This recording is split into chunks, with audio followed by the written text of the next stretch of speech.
स्वागत है आपका हमारे चैनल खंडवाल क्लासेज में। तो बच्चों, आज हम class 8 learn well smart science का chapter number 6 conservation of plants and animals को कंप्लीट स्टडी करेंगे। तो बने रहिए हमारे साथ इस वीडियो में। अगर आप हमारे चैनल पर पहली बार विजिट कर रहे हैं तो प्लीज़ चैनल को सब्सक्राइब करें और अपने क्लासमेट्स के साथ में इस चैनल को शेयर करें और इस वीडियो को लाइक ज़रूर प्रेस करें। इस वीडियो में हम बेसिकली प्लांट्स और एनिमल्स को कंजर्वेशन के बारे में स्टडी करेंगे। प्लांट्स और एनिमल्स को कंजर्व करना यानी कि प्रोटेक्ट करना बहुत ज़रूरी है। अगर आपको इस बुक के बाकी के चैप्टर्स की वीडियो देखने हैं तो प्लीज़ इस वीडियो के डिस्क्रिप्शन में मैंने आपका एक प्लेलिस्ट बना रखा है इस बुक का। उस प्लेलिस्ट में आपके इस चैप्टर के इस बुक के वीडियोज़ आपको मिल जाएंगे, जिसमें आपके चैप्टर एक्सप्लेन वाले वीडियोज़ और क्वेश्चन आंसर सॉल्यूशन वाले वीडियोज़ दोनों ही वीडियोज़ मैंने प्रोवाइड किए हैं। तो आप किसी भी चैप्टर्स की वीडियो को देख सकते हो। चलिए इस वीडियो को स्टार्ट करते हैं। अभी तक आपने हमारी इस वीडियो को लाइक नहीं किया तो प्लीज़ वीडियो को लाइक कीजिए। सबसे पहले हम देखते हैं लर्निंग कॉम्पिटेंसीज, मतलब कि इस चैप्टर के कंप्लीट स्टडी के बाद में हम क्या क्या अपने आप से लर्न कर सकते हैं, मतलब हम किन चीज़ों में आइडेंटिफाई करना सीख सकते हैं। जब आप इस चैप्टर को कंप्लीट स्टडी कर लोगे देन आप स्पीसीज़ के नेम, मतलब name of different type of species, ठीक है, ये आप कंप्लीट लर्न कर लोगे। एंड फ्लोरा एंड फौना में आइडेंटिफाई करना आप सीख जाओगे। आपके आसपास कौन जो एनिमल्स है, फ्लोरा या फौना है, कौन सी स्पीसीज़ किस कैटेगरी में डिनोट की जाती है, तो वो आप कंप्लीट स्टडी कर लोगे। And understand the importance of protected areas, ठीक है, प्रोटेक्टेड एरियाज जो हैं फ्लोरा और फौना के, तो उनके बारे में भी आप अंडरस्टैंड करोगे। So let us start this chapter. Next page पे जो फर्स्ट टॉपिक है आपका वो है बायोडाइवर्सिटी। तो बायोडाइवर्सिटी जो वर्ड है बेटा, ठीक है, वो 2 वर्ड से मिलके बनता है। एक होता है बायोस जो कि एक ग्रीक वर्ड है, और एक होता है डाइवर्सस जो कि एक लैटिन वर्ड है। बायोस का मीन्स होता है लाइफ और डाइवर्सस का मीन्स होता है वैरायटी, मतलब लाइफ की जो वैरायटियाँ हैं उनको हम डिफ़ाइन करते हैं बायोडाइवर्सिटी से। तो देखो, the earth is only planet that support life, मतलब अर्थ एक ऐसा प्लेनेट है जो कि लाइफ को सपोर्ट करता है, और अर्थ के अलावा बाकी के प्लेनेट पे लाइफ सपोर्ट नहीं है, मतलब वहाँ पर लाइफ पॉसिबल नहीं है। A huge variety of the plants and animals are found on the earth. Earth पर प्लांट्स और एनिमल्स की काफ़ी वैरायटी पाई जाती हैं। So this huge variety of plant and animal species on the earth is termed at biodiversity. तो ये जो हुल वैरायटी है या फिर जो ये ह्यूज वैरायटी है, मतलब डिफरेंट डिफरेंट टाइप की जो वैरायटी है प्लांट और एनिमल्स की स्पीशीज़ की, तो इसी को हम बायोडाइवर्सिटी से डिनोट करते हैं, मतलब इसी को हम बायोडाइवर्सिटी कहते हैं। The group of a population which is capable to inbreeding, मतलब the group of a population यानी पॉपुलेशन का वह ग्रुप जो कि इनब्रीडिंग की कैपेबल है, मतलब जो ब्रीड कर सकता है, ठीक है, उसको स्पीशीज कहते हैं। ठीक है, जैसे ईगल है तो ईगल एक क्या है, स्पीशीज है, क्योंकि बहुत सारे ईगल है तो वो एक दूसरे के साथ में ब्रीडिंग प्रोसेस करते हैं और न्यू स्पीशीज को मतलब एक तरह से बॉर्न करते हैं। All members of A species depend on each other, मतलब एक स्पीशीज के सारे मेंबर्स एक दूसरे पर डिपेंड होते हैं, डायरेक्टली और इनडायरेक्टली दोनों तरीके से। ठीक है, अब यहाँ पर स्पीशीज से मीन्स है सेम टाइप या same group of animals, they can reproduce same kind of offspring. जैसे इंसान है, ह्यूमंस एक स्पीशीज का नेम है, क्योंकि ह्यूमंस एक दूसरे के साथ में मतलब ह्यूमंस रिप्रोडक्शन करते हैं और अपने ही सेम काइंड ऑफ ऑफस्प्रिंग को प्रोड्यूस करते हैं। सो आगे देखो, every organism is important to maintaining the ecological balance, मतलब हर ऑर्गेनिज्म इम्पॉर्टेंट है, चाहे वो प्लांट स्पीशीज हो या फिर एनिमल स्पीशीज या ह्यूमंस, बिकॉज इकोलॉजिकल बैलेंस के लिए हर ऑर्गेनिज्म का एक इम्पोर्टेंस होता है। Can you imagine what would happen if all scavenger and decomposers disappear on the अर्थ।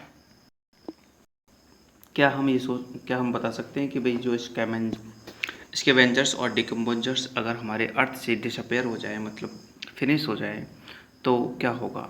ठीक है, जो हमारा इकोसिस्टम है, जो हमारा इकोलॉजिकल बैलेंस है, ठीक है, वो डिस्टर्ब्ड हो जाएगा, मतलब वो इम्बैलेंस हो जाएगा बिकॉज ऑफ स्कैवेंजर्स जो होते हैं वो डेड एंड डिकिंग मैटर्स को ईट करते हैं। इट मीन्स ये हमारे लिए ये एक तरह से जो डेड एंड डिकिंग मैटर्स है, ठीक है, उसको ईट करके हमारे एनवायरनमेंट को एक तरह से क्लीन रखने में हेल्प करते हैं।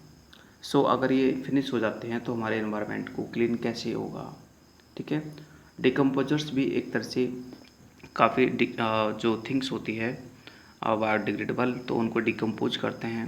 तो यानी कि जब ये भी नहीं होंगे, अगर हमारे एटमॉस्फेयर से डिसअपेयर हो जाएंगे, तो मतलब हमारा इकोलॉजिकल जो है सिस्टम इम्बैलेंस हो जाएगा।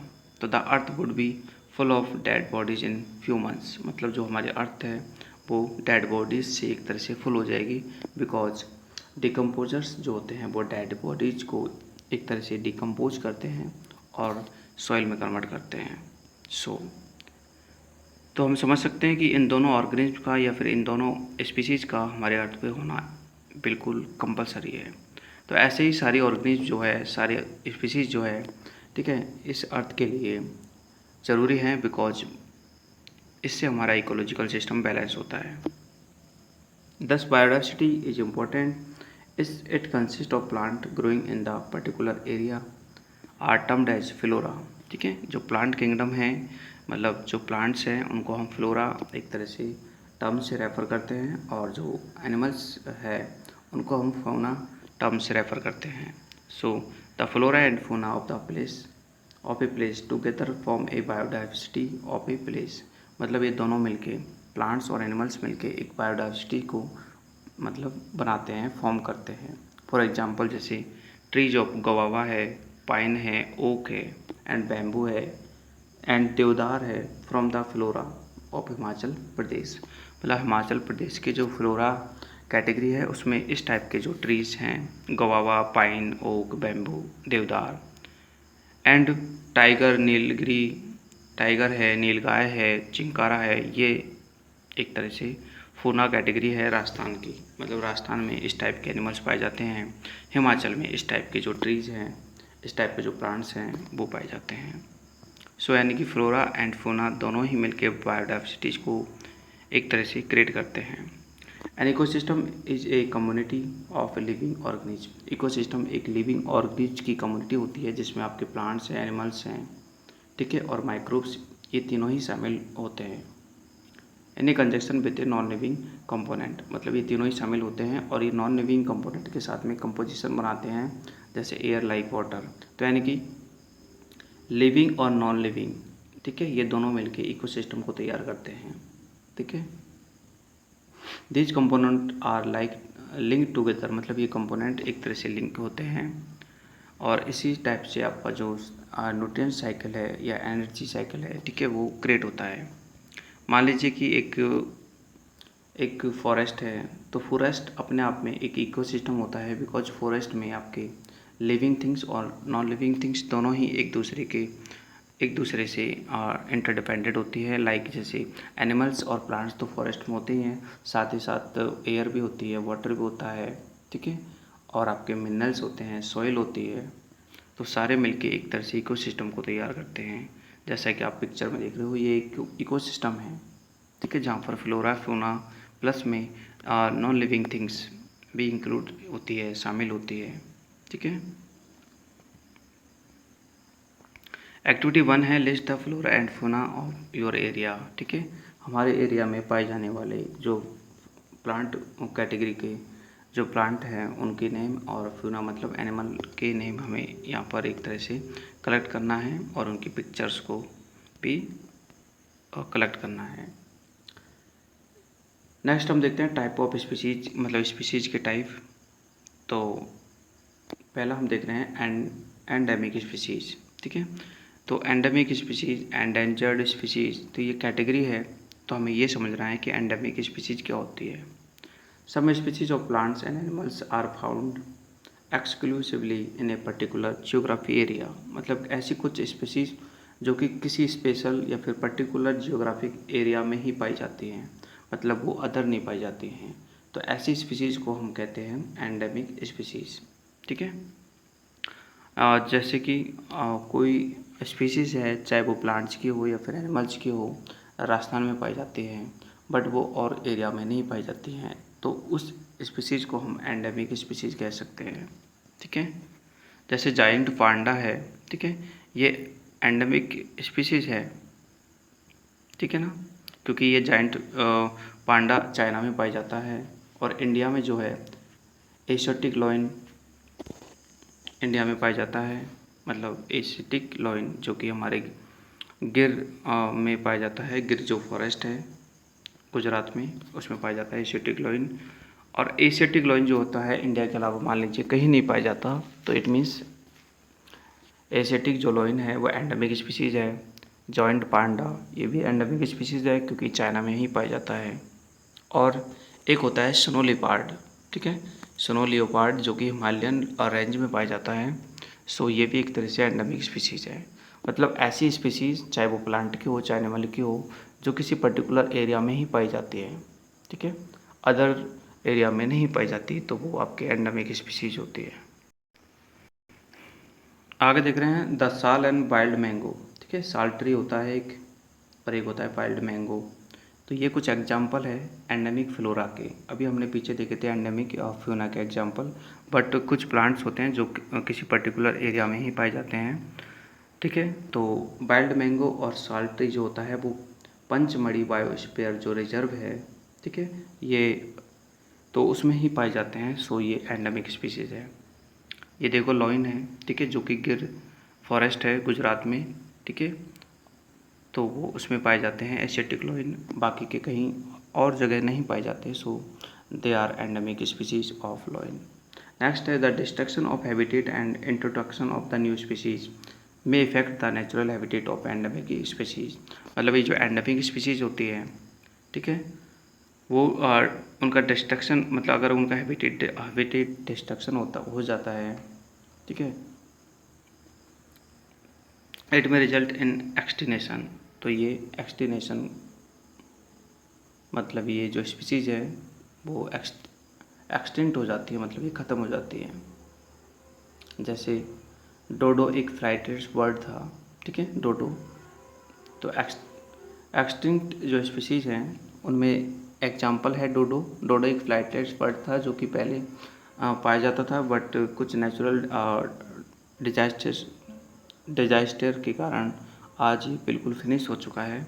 सो हम इसको एक्सटेंट कैटेगरी में रखते हैं, जो कि नेक्स्ट कैटेगरी है आपकी एक्सटेंट स्पीसीज, ठीक है, जो मतलब हमारे अर्थ पर बिल्कुल ख़त्म हो चुकी है। ऐसी स्पीसीज को एक्सटेंट कैटेगरी में रखा जाता है। जैसे डायनासोर, पहले कभी थे डायनासोर, बट आजकल फिनिश हो गए बिकॉज ऑफ चाहे उसको आप नेचुरल डाइजेस्टर मान सकते हो, या फिर उनके हैबिटेट में कुछ डिस्ट्रक्शन हो चुका था, जो कि आज बिल्कुल फिनिश हो चुकी है ऐसी स्पीसीज। तो एक्सटेंट स्पीसीज में आपके डोडो भी हैं जो कि फ्लाइटेड बर्ड्स हैं, और एक आपके डायनासोर भी हैं। तो इसका, ठीक है, देख लो some species of plants and animals that which do not exist, मतलब जो एग्जिस्ट नहीं करती हैं any more on the earth, मतलब अभी फिलहाल पृथ्वी पर, मतलब जो हमारे अर्थ पर एग्जिस्ट नहीं करती हैं, मतलब ख़त्म हो चुकी हैं, पहले थी बट अब आज नहीं है, तो वो आपके एक्सटेंट स्पीसीज है, ठीक है। डायनासोर है, डोडो है, ये दोनों ही एक्सटेंट स्पीसीज के एग्जाम्पल है।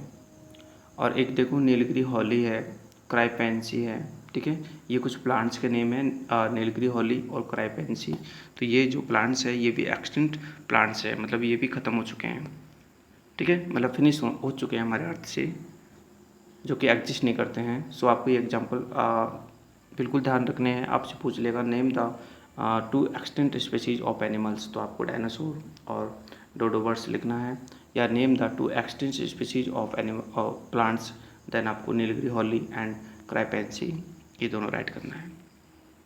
नेक्स्ट जो आपकी कैटेगरी आती है वो है आपके एंडेंजर्ड स्पीसीज, ठीक है। एंडेंजर्ड स्पीसीज में ऐसी स्पीसीज आती है जो मतलब एक्सटेंट बनने वाली है, मतलब जिनकी वैल्यू बिल्कुल कम हो चुकी है। जैसे क्या बोलते हैं, टाइगर, ठीक है, हमारे इंडिया में टाइगर की बहुत ज़्यादा कमी है, मतलब टाइगर का जो नंबर है वो धीरे धीरे डिक्रीज हो रहा है। तो टाइगर को हम एंडेंजर्ड स्पीसीज में काउंट करते हैं बिकॉज इसका नंबर डिक्रीज हो रहा है, मतलब जिस एनिमल की स्पीसीज़ का नंबर डिक्रीज हो रहा है या उसकी स्पीसीज़ के नंबर में कमी हो रही है तो वह एंडेंजर्ड स्पीसीज़ है। अब सपोज करो कि इसको अगर हम ध्यान नहीं रखें या फिर इस पर कंट्रोल ना रखें तो ये धीरे धीरे एक्सटिंक्ट बन जाएगी। तो देखो, there are some species of plants and animals that are a high risk of become extinct, मतलब जिनके एक्सटिंक्ट बनने का हाई रिस्क है। अगर हम टाइगर के ब्रीडिंग पर या टाइगर के प्रोटेक्शन पर ध्यान ना दें तो टाइगर एक दिन एक्सटिंक्ट कैटेगरी में आ जाएगा, मतलब ये भी ख़त्म हो जाएगा, बिल्कुल हमारे अर्थ से फिनिश हो जाएगा, जैसे कि डायनासोर और डोडो जो फ्लैटेड बर्ड्स था वो फिनिश हो चुका था। So such species are called endangered species, their number have been drastically reduce, मतलब इनका जो नंबर है वो धीरे धीरे कम हो रहा है ड्यू टू इनडिस्क्रिमिनेट हंटिंग और डिस्ट्रैक्शन ऑफ देयर हैबिटेट, मतलब इनके हैबिटेट का डिस्ट्रैक्शन हो रहा है, मतलब ये जिस नेचुरल हैबिटेट में रहते हैं तो वो नेचुरल हैबिटेट धीरे धीरे ख़त्म हो रही है तो वहाँ से उनका डिस्ट्रैक्शन हो रहा है, या फिर इनडिस्क्रिमिनेट हंटिंग, मतलब लोग बाग जो है हंटिंग करते हैं, सो इससे भी इनका नंबर डिक्रीज होता है। So they are called endangered species. For example जैसे इंडियन राइनोसोर्स एशियाटिक लॉयन है, इनका नंबर भी कम हो रहा है। Crocodile and blue whale are endangered species. तो आपको ये सारे एग्जांपल्स एक तरह से अंडरलाइन करने हैं और ये लर्न भी करने हैं।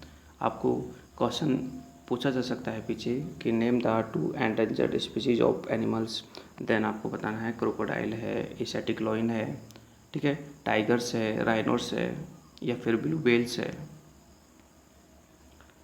इसके बाद जो नेक्स्ट कैटेगरी है vulnerable species, some species of plants and animal that is not currently endangered, मतलब जो कि अभी फ़िलहाल एंडेंजर्ड कैटेगरी में नहीं आती है बट इनके हाई चांसेस होते हैं एंडेंजर्ड स्पीसीज में आने के, तो ऐसी कैटेगरी को हम वल्नरेबल कैटेगरी या वल्नरेबल स्पीसीज कहते हैं। जैसे सांवर है, ठीक है, सांवर है और एक स्पॉटेड डियर है, ठीक है, एक ऐसा डियर जिसके स्पॉट हो बॉडी पे, लियोपार्ड है, पैसिफिक सी हॉर्स है, ठीक है, और ब्लैक बक है। ये कुछ एग्जांपल्स है जो कि वनरेबल स्पीसीज में आते हैं बिकॉज ऑफ इनका नंबर भी धीरे धीरे कम हमें दिखाई दे रहा है, मतलब अभी ये एंडेंजर्ड स्पीसीज में नहीं आती है बट आने वाले समय में क्या पता ये भी एंडेंजर्ड स्पीसीज में आ जाए। सो ये बनने वाली स्पीसीज है। नेक्स्ट जो कैटेगरी है वो रेयर स्पीसीज है। The species which are present in small number, उनको बोलते हैं हम रेयर स्पीसीज, मतलब जो बहुत कम नंबर में होते हैं, जैसे गोल्डन कैट है, ठीक है, और एक इंडियन हॉर्नबिल है, ये आपके रेयर स्पीसीज में होते हैं। नेक्स्ट है थ्रेटेंड स्पीसीज, ठीक है, तो एंडेंजर्ड वल्नरेबल जो स्पीसीज होती है और रेयर जो स्पीसीज होती है, इन तीनों को, ठीक है, थ्रेटेंड स्पीसीज में काउंट किया जाता है, मतलब इन तीनों को मिला के थ्रेटेंड स्पीसीज कहते हैं। द बंगाल टाइगर है, मतलब बंगाल टाइगर और sea turtle are some example of this category, ठीक है, ये सी टर्टल है, ये बंगाल टाइगर है, तो ये भी कुछ इसी कैटेगरी के एग्जाम्पल्स है। देखो ये ब्लैक बक पिक्चर में शो हो रही है, एलिफेंट है, तो ये वल्नरेबल स्पीसीज के एग्जाम्पल्स है। राइनोसोर्स और ब्लू व्हेल ये आपके एंडेंजर्ड स्पीसीज के एग्जाम्पल हैं, ठीक है। तो आपको एग्जाम्पल्स जो है डिफाइन और एग्जाम्पल्स यहाँ पे आपको क्वेश्चन में पूछे जाते हैं कि what are vulnerable species, give with example, ऐसे कुछ क्वेश्चंस आपके बनते हैं। नेक्स्ट बात करते हैं हम रेड डाटा बुक की। तो रेड डाटा बुक एक ऐसी बुक है जिसमें एंडेंजर्ड स्पीसीज का रिकॉर्ड रखा जाता है, ठीक है। A red data book a record of endangered species of plants and animals, मतलब प्लांट्स और एनिमल्स की एंडेंजर्ड स्पीसीज का रिकॉर्ड रेड डाटा बुक में रखा जाता है। इट इज़ पब्लिश्ड, मतलब जो रेड डाटा बुक है वो पब्लिश की जाती है international union for conservation of nature, ठीक है, जिसको शॉर्ट में हम कहते हैं IUCN। तो IUCN के द्वारा जो रेड डाटा बुक है इसको पब्लिश किया जाता है और इसके और रिकॉर्ड को रखा जाता है।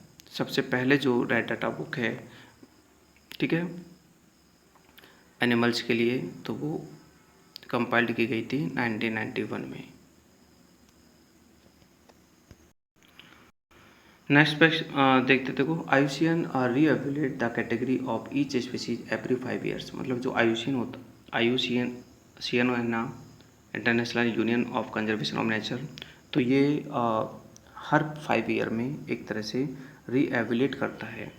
ठीक है, हर 5 साल में कैटेगरी को रीएवैल्यूएट करता है कि जैसे कोई कैटेगरी है कि जो एंडेंजर्ड स्पीसीज में काउंट थी, तो 5 साल बाद उसको देखता है कि भाई इसका नंबर इंक्रीज हुआ है या नहीं। अगर इसका नंबर इंक्रीज होता है, ठीक है, होता है या नहीं होता है, तो इस चीज़ को रीएवैल्यूएट करता है। और list every 10 years it main aim to be convey the urgency of conservation issues of the public as well as help to international communities to reduce species extinction. मतलब इसका जो मेन एम होता है, इसका जो मेन एम है वो ये है कि इन स्पीशीज जो कि एंडेंजर्ड कैटेगरी में शामिल है वो एक्सटिंक्शन कैटेगरी में शामिल ना हो, उनके नंबर में इंक्रीज हो, तो इसके लिए IUCN वर्क करता है। नेक्स्ट है प्रोटेक्टेड एरियाज। तो देखो, प्रोटेक्टेड एरियाज हमारे द्वारा भी बनाए जाते हैं। कुछ नेचुरल प्रोटेक्टेड एरियाज होते हैं, कुछ ह्यूमन मेड होते हैं। सो उन एरियाज को हम यहाँ पर स्टडी करेंगे। The flora and fauna, the protect flora, देखो, to protect flora and fauna their habitat, मतलब फ्लोरा और फोना को प्रोटेक्ट करना और उनके हैबिटेट्स को प्रोटेक्ट करना। The government of India has created some protected areas. Protected areas include जैसे नेशनल पार्क है, वाइल्ड लाइफ सेंचुरी है और बायोस्फीयर है। मतलब आपके जो प्रोटेक्टेड एरियाज हैं वो 3 टाइप के होते हैं। एक आपके नेशनल पार्क है, कुछ नेक्स्ट आपका wildlife sanctuary and next आपका बायोस्फीयर रिजर्व। ठीक है, सबसे पहले स्टडी करते हैं हम नेशनल पार्क को। National park, these are protected land areas preserve in natural condition to the provide natural habitat. मतलब नेशनल पार्क जो होते हैं वो प्रोटेक्टेड लैंड होता है जो कि नेचुरल हैबिटेट को प्रोटेक्ट करता है। In these areas foresting, grazing, cultivation, free entry of people and private ownership are not allowed. मतलब जो नेशनल पार्क्स है उनमें ये काम अलाउडेड नहीं है, फॉरेस्ट्री, ग्रेजिंग और कल्टीवेशन, ठीक है, और फ्री एंट्री ऑफ पीपल, ये बिल्कुल अलाउड नहीं है। An example of national park Jim Corbett national park in Uttarakhand. Gym Corbett national park है उत्तराखंड में, ठीक है, जो कि फर्स्ट नेशनल पार्क है, जो कि 1936 में एक तरह से इसका सेटअप किया गया था। तो ये भी क्वेश्चन बनता है, आपसे पूछा जाए what is the name of first national park of India, then you tell Jim Corbett national park of India. ठीक है, that is situated in Uttarakhand and 1936 में इसका सेटअप किया गया था। ठीक है, यहाँ पे कुछ टेबल है जिसमें कुछ नेशनल पार्क है, जैसे कान्हा नेशनल पार्क है जो कि आपके MP में है, मध्य प्रदेश में, और एक है बेटला नेशनल पार्क जो कि झारखंड में है।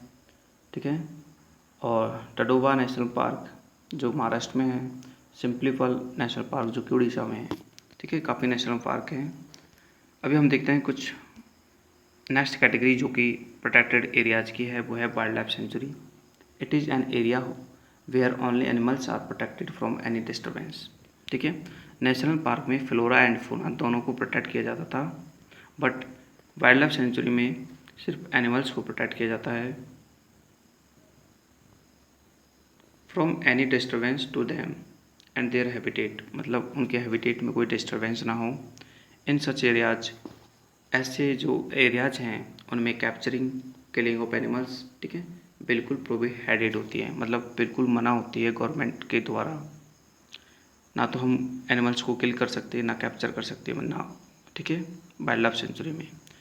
However collection of minor forest products, harvesting of timbers and cultivation are allowed. मतलब जो प्लांट्स हैं, ठीक है, प्लांट प्रोडक्ट्स का कलेक्शन या फिर हार्वेस्टिंग ऑफ टिम्बर, ये कुछ है जो कि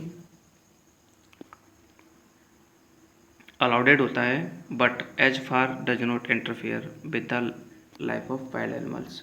मतलब वाइल्ड एनिमल्स की लाइफ में कोई भी इंटरफेयर नहीं होना चाहिए, तब जाके ये चीज़ें अलाउड होती है। Some example of wildlife sanctuary are, जैसे गिर एक वाइल्ड लाइफ सेंचुरी है जो कि गुजरात में है, जो कि गिर मतलब जो है एशियाटिक लोइन है उसके प्रोटेक्शन के लिए बनाई गई है। सुल्तानपुर वाइल्ड सेंचुरी है जो कि हरियाणा में है। पेरियार सेंचुरी है जो कि केरला में है। बांदीपुर वाइल्ड लाइफ सेंचुरी है जो कि कर्नाटक में है। तो कौन सी वाइल्ड लाइफ सेंचुरी कहाँ है ये आपको भी लर्न करना है, कौन सा नेशनल पार्क कहाँ है ये भी आपको लर्न करना है। ठीक है, तो वाइल्ड लाइफ सेंचुरी हो गई, नेशनल पार्क हो गए। नेक्स्ट कैटेगरी आपकी बायोस्फीयर रिजर्व। ठीक है, तो बायोस्फीयर रिजर्व ये कैटेगरी है, बट बायोस्फीयर रिजर्व जो होती है ये आपको ध्यान रखना है कि ये लार्ज प्रोटेक्टेड एरिया होता है।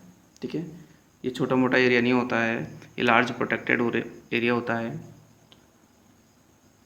जिसमें वाइल्ड लाइफ को कंजर्व किया जाता है।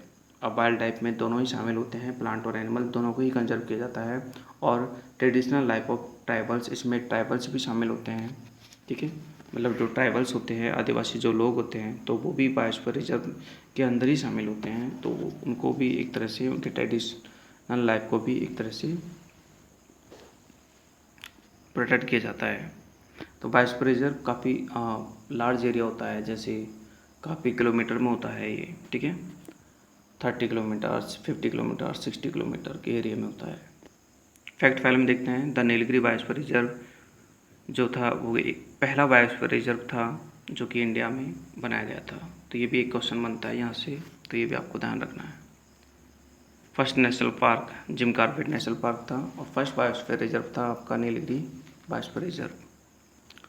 Biosphere reserve are also called multipurpose protected areas, they are develop to conserve biodiversity, मतलब ये डाइवर्सिटी को कंजर्व करते हैं एंड एडुकेट करते हैं, और क्रिएट मतलब ये लोगों को एडुकेट करते हैं और अवेयरनेस को एक तरह से क्रिएट करते हैं।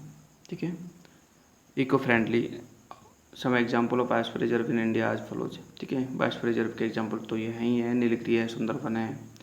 ठीक है, दिबांग और दिबांग है जो कि आपके ग्रेट निकोबार में है। मानस है, सिम्पलीपाल है, ये कुछ बायोस्फीयर रिजर्व के एग्जाम्पल्स हैं। ये बायोस्फीयर रिजर्व में कंटेन नेशनल पार्क सेंचुरी। देखो, बायोस्फीयर रिजर्व इतना बड़ा होता है कि इसमें नेचुरल पार्क और सेंचुरी भी शामिल होते हैं। ठीक है, बड़े एरिया हैं, तो नेशनल पार्क और सेंचुरी बायोस्फीयर रिजर्व में शामिल होती है।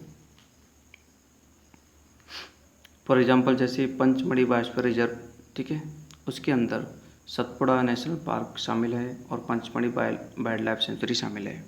ठीक है, एक बायोस्फीयर रिजर्व है पंचमढ़ी, ठीक है, जो कि आपके मध्य प्रदेश यानी कि एमपी में है, और इसमें सतपुड़ा नेशनल पार्क शामिल है, और पंचमढ़ी जो वाइल्ड लाइफ सेंचुरी है ये भी शामिल है। ठीक है, तो इसलिए जो आपको बायोस्फीयर रिजर्व हैं वो वाकई बहुत लार्ज होते हैं। आगे एक्टिविटी 2 है जिसमें आपको फाइंड आउट करना है प्रोटेक्टेड एरियाज। ठीक है, आपके डिस्ट्रिक्ट में और आपके स्टेट में। ठीक है, मान लीजिए आपके डिस्ट्रिक्ट में अगर कोई नेशनल पार्क है तो आपको यहाँ पे राइट करना है, कोई वाइल्ड लाइफ सेंचुरी है तो यहाँ पे राइट करना है, कोई बायोस्फीयर रिजर्व है तो यहाँ पे राइट करना है। ठीक है, और आपके स्टेट में नेशनल पार्क कौन कौन से हैं, ठीक है, वो आपको इधर राइट करने हैं। वाइल्ड लाइफ सेंचुरी है वो आपको इधर राइट करनी है। नेक्स्ट आपके टर्म है, नेक्स्ट जो टॉपिक है वो है माइग्रेशन। ठीक है, तो माइग्रेशन एक प्रोसेस है, हम बोल सकते हैं, मतलब एनिमल्स का एक सीजनल प्रोसेस होता है ये। देखो, migration is a seasonal mass movement of animals. ठीक है, सीजनल मास मूवमेंट होता है एनिमल्स का from one place to another place to escape extreme cold, to breed और फाइंड फूड। मतलब एनिमल्स जो होते हैं वन प्लेस से अनदर प्लेस पर, ठीक है, कुछ सीज़न के लिए जाते हैं। ठीक है, अब क्यों जाते हैं, या तो वो ब्रीड करने के लिए जाते हैं या फिर फाइंड फूड, मतलब फूड के लिए जाते हैं। ठीक है, तो इसको बोलते हैं माइग्रेट करना, मतलब वन प्लेस से अनदर प्लेस पर जाना माइग्रेट होता है। ठीक है, बर्ड्स, फिश, व्हेल्स, बटरफ्लाइज ये कुछ माइग्रेटरी एनिमल्स हैं जो कि माइग्रेट करते हैं। अब ज़रूरी नहीं है कि सारे एनिमल्स ही माइग्रेट करें, नो। ठीक है, कुछ बर्ड्स होते हैं जो माइग्रेट करते हैं। ठीक है, जैसे आर्टिक टर्न्स, ठीक है, ये माइग्रेट करती है। ठीक है, तो देखो आर्टिक टर्न जो होती है ये सबसे लॉन्गेस्ट माइग्रेशन करती है from the south pole to the north pole, मतलब साउथ पोल से नॉर्थ पोल में माइग्रेट करती है ये, ठीक है। When it is winter in the south pole, मतलब साउथ पोल में जब विंटर आता है तभी माइग्रेट करती है। एंड फिर समर, जब मतलब समर के लिए माइग्रेट करती है ये, ठीक है। जब साउथ पोल में विंटर होता है तो मतलब नॉर्थ पोल पर समर होता है, तो ये साउथ पोल से एक तरह से माइग्रेट करती है नॉर्थ पोल की तरफ। एक है साइबेरियन क्रेन्स, ठीक है, जो कि ट्रैवल करती है लार्ज डिस्टेंस को। And it come to Poyang in China, मतलब चाइना से ये एक तरह से विंटर्स के ड्यूरिंग वहाँ से माइग्रेट करती है और हमारे इंडिया में, ठीक है, ये विजिट करती है। 2002 से लेके आज तक जो साइबेरियन क्रेन्स है उनका माइग्रेशन जारी है, मतलब वो हर साल जो साइबेरियन क्रेन्स है वो विंटर सीजन में इंडिया में माइग्रेट करती है, ठीक है। और कुछ जब तक यहाँ पर विंटर सीजन होता है तब तक यहाँ पर रहती है, उसके बाद में यहाँ से फिर से चली जाती है। आगे देखो, eels which live in fresh water travel to sea to lay eggs, मतलब एक एल्स जो होती है वो फ्रेश वाटर में रहती है, बट वो जब उसे अंडे देने होते हैं तो वो सी वाटर में ट्रेवल करती है और वहाँ पर हैचिंग करने के बाद में वापस फ्रेश वाटर में वापस आ जाती है।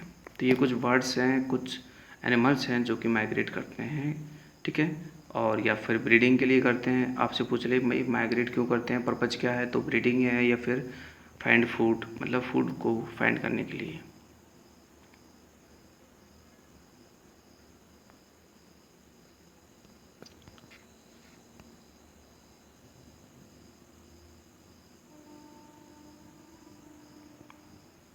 Animals to escape from extreme cold to breed and find, ठीक है, तो इसमें आएगा आपका माइग्रेट। नेक्स्ट है reevaluate and category of the each species every year, ठीक है, तो यहाँ पर आएगा IUCN। In forestry grazing cultivation free entry people are not allowed it, तो इसमें आएगा आपका नेशनल पार्क, ठीक है। Is an area where only animals are protected, ठीक है, तो wildlife sanctuary. Endangered vulnerable and rare species, तो ये इसमें आएगी आपके क्या नाम है उसका,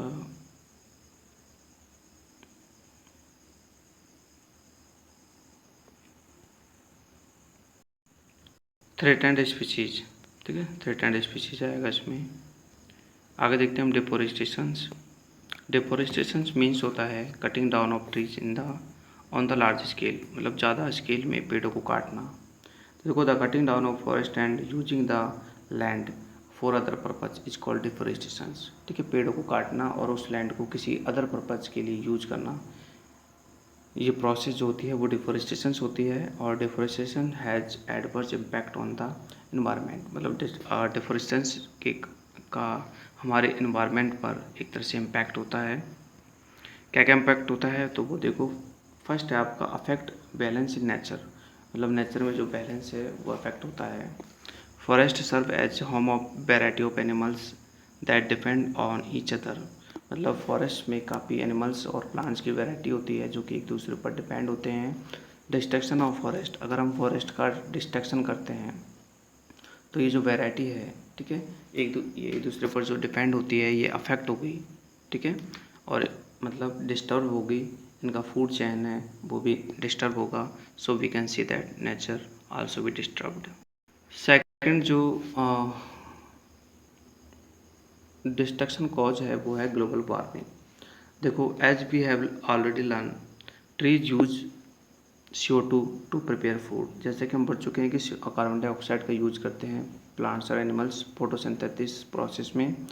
and when forest are cut, जब हम फॉरेस्ट को कट करते हैं या कट करते हैं, देन CO2 का जो लेवल है हमारे एटमॉस्फेयर में, ठीक है, वो ज़्यादा हो जाएगा बिकॉज ऑफ CO2 को टेक कर फॉरेस्ट, मतलब प्लांट्स CO2 को टेक करते हैं, प्लांट्स ही कट कर देंगे तो CO2 को टेक कौन करेगा।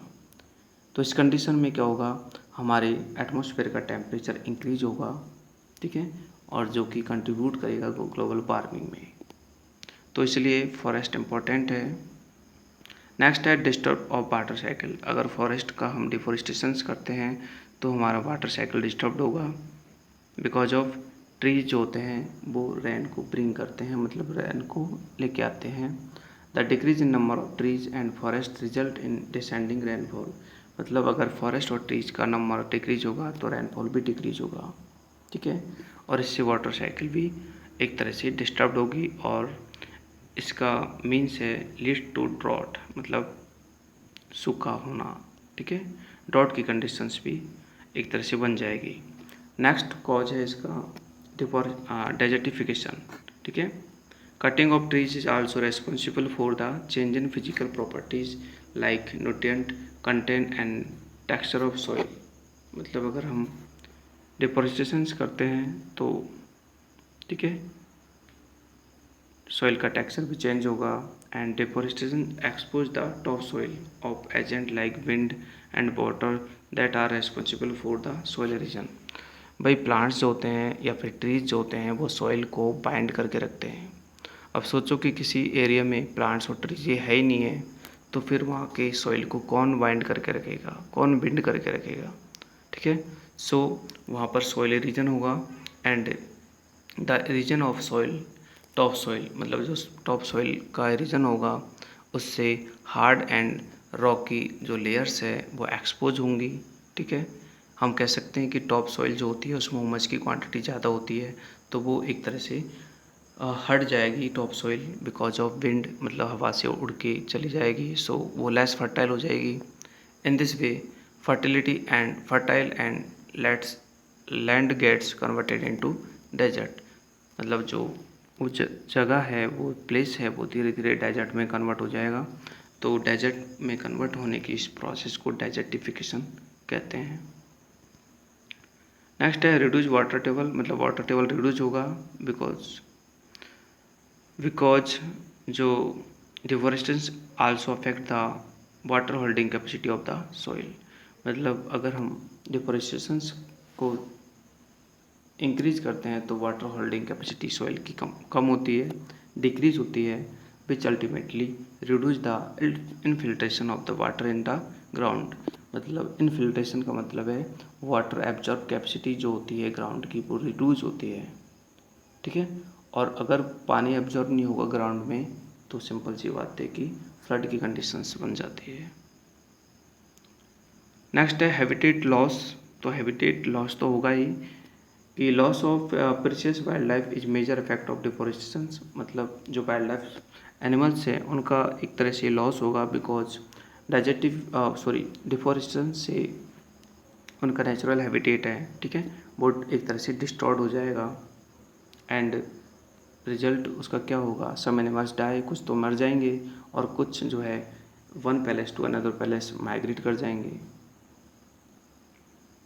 नेक्स्ट है डिप्लेक्शन ऑफ रिसोर्सेज। मतलब रिसोर्सेज का डिप्लेक्शन होगा, मतलब रिसोर्सेज की जो लिमिट है, वैल्यू है, उसमें एक तरह से वो डिक्रीज हो गई, ठीक है। जैसे वुड है, फूड है, जो कि हमें प्लांट से ही मिलते हैं, तो ये रिसोर्सेज हैं। अगर प्लांट्स नहीं होंगे तो ये रिसोर्सेज एक तरह से कम हो जाएंगे।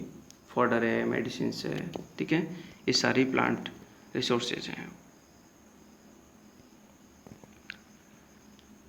आगे देखो कॉज ऑफ डिफोरेस्टेशन, मतलब कारण क्या है। एक तो है आपका ह्यूमन बीइंग, ठीक है, सबसे इम्पोर्टेंट इंसान ही डिफोरेस्टेशन के कॉज हैं, बिकॉज पेड़ों को हम ही काटते हैं हमारी फुलफिल के लिए, हमारी नीड के लिए।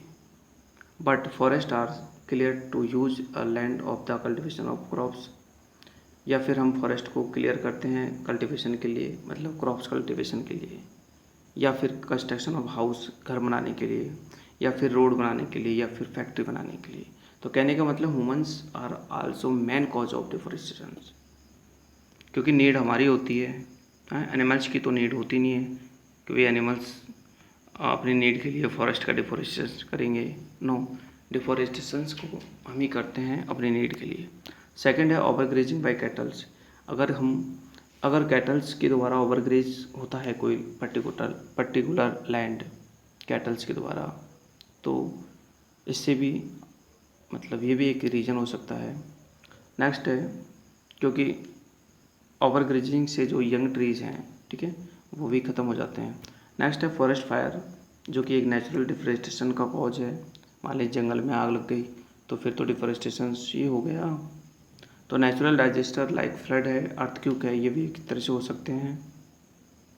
फ्लड आने से भी काफ़ी सारे जो प्लांट्स है वो एक तरह से, ठीक है, गिर जाते हैं। अर्थक्वेक से भी हो सकता है, या फिर फंगल डिजीज से भी प्लांट्स ख़त्म हो जाते हैं। तो ये कुछ नेचुरल है कॉज। नेक्स्ट है due to the increase mining activity, mining activity के इंक्रीज होने से भी डिफॉरेस्टेशन होता है। Next due to the lowering of water table, ठीक है, वाटर टेबल का वाटर टेबल अगर किसी जगह का नीचे चले जाता है तो उससे प्लांट्स को वाटर नहीं मिल पाता, तो ये भी एक तरह से कारण हो सकता है। तो ये सारे ही कॉज हो सकते हैं डिफॉरेस्टेशन के।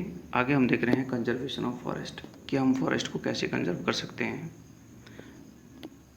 देखो, प्लांट्स को कट करना डिफॉरेस्टेशन है, बट प्लांट्स को लगाना यानी कि प्लांटिंग करना, उस प्रोसेस को बोलते हैं रिफॉरेस्टेशन। यानी कि डिफॉरेस्टेशन का रिवर्स टर्म होता है reforestation, the planting of new trees where is forest have been destroyed. मतलब जहाँ पर फॉरेस्ट डिस्ट्रॉयड हो चुके हैं वहाँ पर नए प्लांट लगाना एक तरह से रिफॉरेस्टेशन होता है। Natural reforestation take place if the destroyed forest area is left undisturbed. मतलब जिस एरिया में हमने डिफॉरेस्टेशन किया है, मान लीजिए उस एरिया को अगर हम अनडिस्टर्ब्ड कंडीशन में रखते हैं तो वहाँ पर ऑलरेडी नेचुरल रिफॉरेस्टेशन हो जाता है। मतलब नेचुरल तरीके से प्लांट्स वगैरह उग जाते हैं, और नहीं उगे तो फिर हमें उगाने पड़ते हैं। तो इस प्रोसेस को रिफॉरेस्टेशन कहते हैं, ठीक है। नेचुरल तरीके से उगने में थोड़ा ज़्यादा टाइम लगता है। आगे देखो, the forest conservation act 1980 and wild life protection act 1972 deals with the conservation of forest. The main aim of these acts to preserve and conserve forest. मतलब ये दोनों एक्ट जो गवर्नमेंट ने बनाए हैं, इन दोनों का मेन एम होता है की प्रोटेक्ट करना और उनको कंजर्व करना, ठीक है। वन महोत्सव should be observe by the planting seedling in the large number. मतलब वन महोत्सव से हम प्लांट की सीडलिंग कर सकते हैं काफ़ी ज़्यादा नंबर्स में, और लार्ज स्केल पर cutting of forest must be stopped. इससे मतलब ज़्यादा लार्ज स्केल पर हमें पेड़ को जो हम काटते हैं इस चीज़ को भी हम स्टॉप कर सकते हैं। फैक्ट फाइल में हम देख रहे हैं कि 21 जो मार्च है, ठीक है, वो सेलिब्रेट किया जाता है इंटरनेशनल फॉरेस्ट डे के लिए। आगे हम देख रहे हैं रिसाइकलिंग ऑफ पेपर। मतलब पेपर को रिसाइकिल करना चाहिए, क्योंकि पेपर जो होता है वो भी प्लांट से या फिर मतलब ट्रीज से बनता है, ठीक है। पेपर बनता है आपके ट्रीज से। तो यानी कि अगर आप पेपर को रिसाइकिल करोगे पेपर को, तो इट मीन्स आप पेपर को सेव करने से ट्रीज को सेव कर सकते हो, ठीक है। ट्रीज को सेव कर सकते हो, एनर्जी को सेव कर सकते हो, वाटर को सेव कर सकते हो, क्योंकि पेपर बनाने में ट्रीज, एनर्जी और वाटर तीनों ही लगते हैं, ठीक है। तो हमें पेपर को रिसाइकिल करना चाहिए, और जो भी वेस्ट पेपर है उनको रिसाइकिल करके हमें मतलब पेपर को यूज करना चाहिए। But not all varieties of paper can be recycled, ठीक है। जैसे टिश्यूज है, नैपकिन्स है, ठीक है, और पेपर टॉवल है। तो ये जो हैं ऐसे पेपर्स हैं जिनको हम रिसाइकिल नहीं कर सकते हैं, बट जिन पे हम स्टडी करते हैं, ठीक है, बुक्स वगैरह है, नोटबुक्स है, मैगजीन्स है, ठीक है, तो उन पेपर को हम रिसाइकिल कर सकते हैं। पेपर को रिसाइकिल करने के एडवांटेज क्या क्या हैं, तो देखो, इससे हमारा पहली बात तो ट्री सेव होता है, एनर्जी सेव होती है, वाटर सेव होता है, ठीक है। And use of harmful chemical it also reduced. मतलब हार्मफुल केमिकल को भी हम रिड्यूस कर सकते हैं, क्योंकि पेपर बनाने में केमिकल्स भी यूज होते हैं। आगे देखो एक्टिविटी 3 है, इसमें आप to prepare recycled paper from the waste. मतलब वेस्ट पेपर से रिसाइकल पेपर को प्रिपेयर कर सकते हैं। तो इसको आप सेल्फ स्टडी करना है। इसके बाद देखते हैं कुछ क्वेश्चंस जो कि ट्रू फॉल्स हैं। Deforestation does not result in desertification. तो ये फॉल्स है, क्योंकि डिफॉरेस्टेशन से डेजर्टिफिकेशन होता है। Siberian cranes comes to India during summer. Summer में नहीं आती है, वो विंटर में आती है, तो ये फॉल्स है। Humans are not responsible for deforestation. ये भी फॉल्स है, बिकॉज ह्यूमन्स रेस्पॉन्सिबल होते हैं, सबसे मेन तो ह्यूमन ही है। Climate change have an effect on biodiversity. तो ये भी सही है, ठीक है, ट्रू है। तो क्लाइमेट चेंज से भी बायोडाइवर्सिटी। तो बच्चों ये चैप्टर आपका फिनिश होता है। नेक्स्ट वीडियो में हम देखेंगे इस चैप्टर के क्वेश्चन आंसर्स। और बाकी के अगर आपको चैप्टर्स की वीडियो देखना है तो नीचे डिस्क्रिप्शन में प्लेलिस्ट का लिंक है, आप वहाँ पे क्लिक करके और चैप्टर्स की वीडियोज भी देख सकते हो। क्वेश्चन आंसर का सॉल्यूशन भी आपको मिल जाएगा। तो प्लीज़ इस चैनल को सब्सक्राइब कीजिए और अपने दोस्तों के साथ में जो आपके साथ पढ़ते हैं, क्लासमेट्स हैं, उनको इस वीडियो को शेयर कीजिए और इस वीडियो को लाइक कीजिए। मिलते हैं नेक्स्ट वीडियो में, तब तक के लिए बाय। जय हिंद, जय भारत।